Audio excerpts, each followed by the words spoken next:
So today I'm going to be taking a look at the Motorola G14 released a couple of months ago, the successor to the G13 released earlier this year. So what substantial upgrades, if any, can Motorola achieve in less than a year? Let's find out. So design-wise, the G14 is very similar to the G13 and other Motorola's released in the last year or so. It's an all-plastic design with the same camera arrangement in the top left corner. I've got the phone in sky blue, but it's also available in steel grey, buttercream and pale lilac. It's a matte feel plastic which does a decent job at hiding fingerprints, and there's also splash-proof coating on the phone to offer some peace of mind if you do get caught in the rain.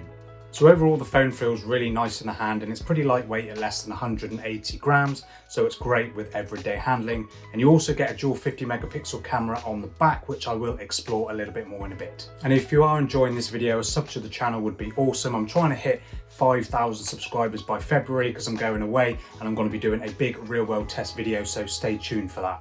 And as for the display, you get a 6.5 inch 1080p IPS LCD panel, but unfortunately this is just a 60Hz display. But while the 60Hz itself isn't the end of the world, the fact that the G13 before it had a 90Hz display, that is a little bit of a shame. But nevertheless, the display is nice and sharp at over 400 pixels per inch, and it's got good colour reproduction and touch response, so for me the only main drawback is that 60Hz.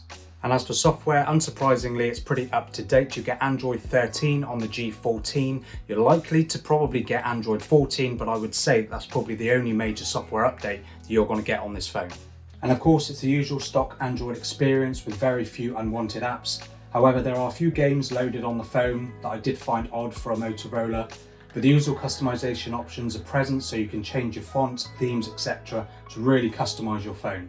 And performance is taken care of by the Unisoc Tiger T616 processor. While not a powerhouse by any stretch, it is plenty enough for just your basic tasks. And also being nearly 3 years old, adding this to a new phone is a bit of an odd idea.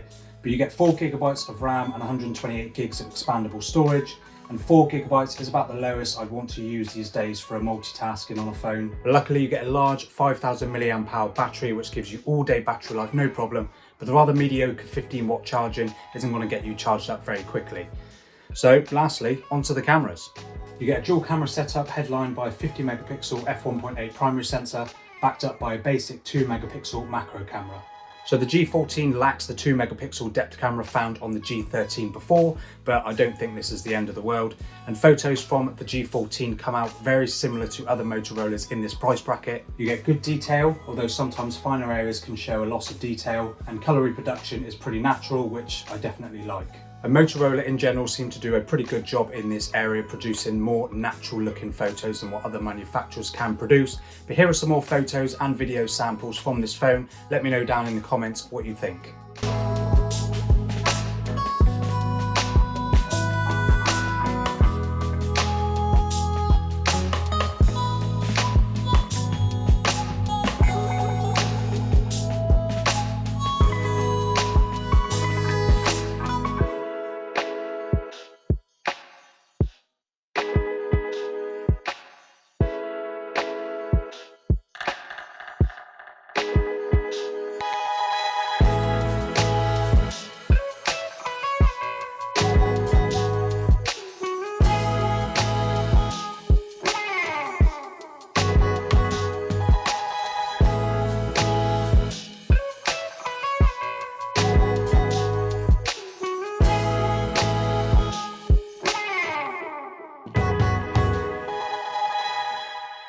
So that's my look at the Motorola G14, and while it does have some good specs, a lot of these specs do come with some downsides.